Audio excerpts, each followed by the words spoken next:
Gone with the Wind isn't just a cinematic epic, it's a visual masterpiece of costume storytelling, and at the center of it all, Scarlett O'Hara, a character as complex as the Civil War itself. And her dresses, they weren't just costumes, they were symbols, statements, stories.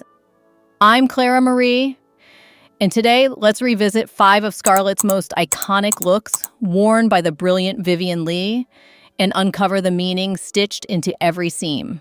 1. The white ruffled dress, a mask of innocence. We meet Scarlett O'Hara for the very first time, sitting on the veranda of Tara, Georgia, bathed in sunlight, wrapped in layers of white ruffles. To the world, she looks like the perfect Southern belle. But don't be fooled. This isn't innocence.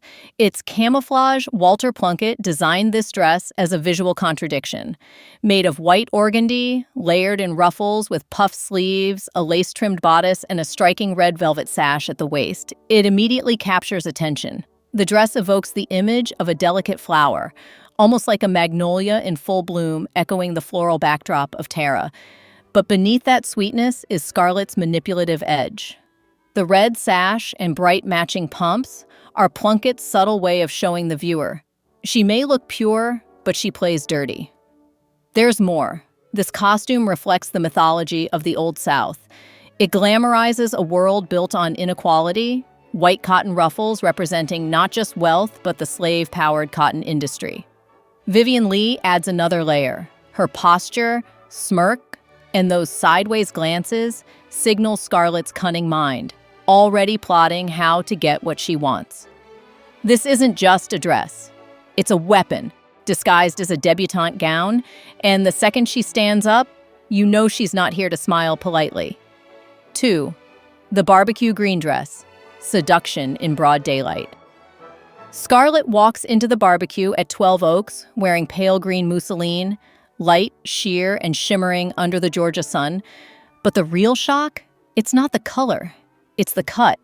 Short sleeves, an off-the-shoulder neckline, a tightly fitted bodice, all completely inappropriate for a young lady, especially before 3 o'clock in the conservative 1860s South. Even Mammy can't help but fuss over her, saying, "It ain't fittin', showing your bosom this early in the day?" But Scarlett knows exactly what she's doing. She isn't here to sip lemonade and make small talk. She's here to turn heads, especially Ashley Wilkes's. Walter Plunkett designed this dress as a visual rebellion. While the other women wore modest, demure gowns in Confederate gray or soft florals, Scarlett steps out in what looks almost like a 1930s evening gown disguised in hoop skirts. The effect? She becomes the center of gravity in every frame, the green color symbolic of envy, youth, and desire. The huge hoop skirt adds drama, while the hat, almost halo-like, frames her face like a portrait. This wasn't just a costume, it was strategic seduction in silk. Scarlett wasn't just breaking the rules, she was rewriting them, in green. 3. The red scandal gown, public shame in satin. Accused of chasing after a married man, Scarlett is dragged into the harsh spotlight of Southern society, and Rhett, in an act that's half punishment, half power play, forces her to wear this to Melanie's party. Blood red velvet, a dangerously low neckline, a tightly fitted bodice that refuses to hide anything. It's not a gown, it's a weapon. The color alone screams scandal. In a world where women wore pastels and modest cuts, this red dress shatters every unspoken rule of femininity, dignity, and decency. She walks in, every eye burning holes into her, whispers, gasps, silent judgment. But here's the twist. Scarlett doesn't flinch, she doesn't cower, she lifts her chin, adjusts her gloves, and dares them to look away. Walter Plunkett didn't just design a dress. He built a stage and set it on fire. Even in her lowest moments, Scarlett claims control. This gown becomes a visual rebellion, defiant, bold, unforgettable. It's not just a walk of shame, it's rage, pride, and pain wrapped in rubies and stitched with fire. 4. The mourning black gown, grief and alms. Scarlett marries Charles Hamilton and almost instantly becomes a widow. What follows isn't just mourning, it's a masterclass in manipulation. She appears in a full black mourning gown, high neckline, long sleeves, and layers of grief sewn into every pleat. But don't be fooled. Her heart isn't broken. She's bored, restless, trapped in a society that expects silence, tears, and endless black.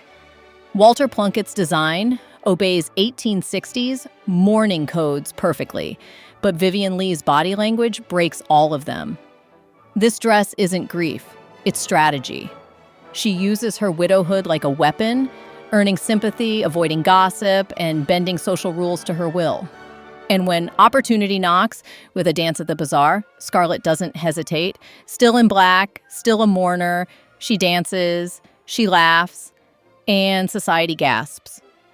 The mourning gown becomes a costume for a woman who refuses to mourn anything but her lost freedom. 5. The curtain dress. Survival, wrapped in velvet. Tara is in ruins, Scarlett is starving, she's lost everything except her will to rise again. When she needs to impress Rhett Butler and has nothing but tatters, she rips down the green velvet curtains of Tara and turns them into a gown fit for a queen. Designed by Walter Plunkett, this dress is genius in both concept and execution.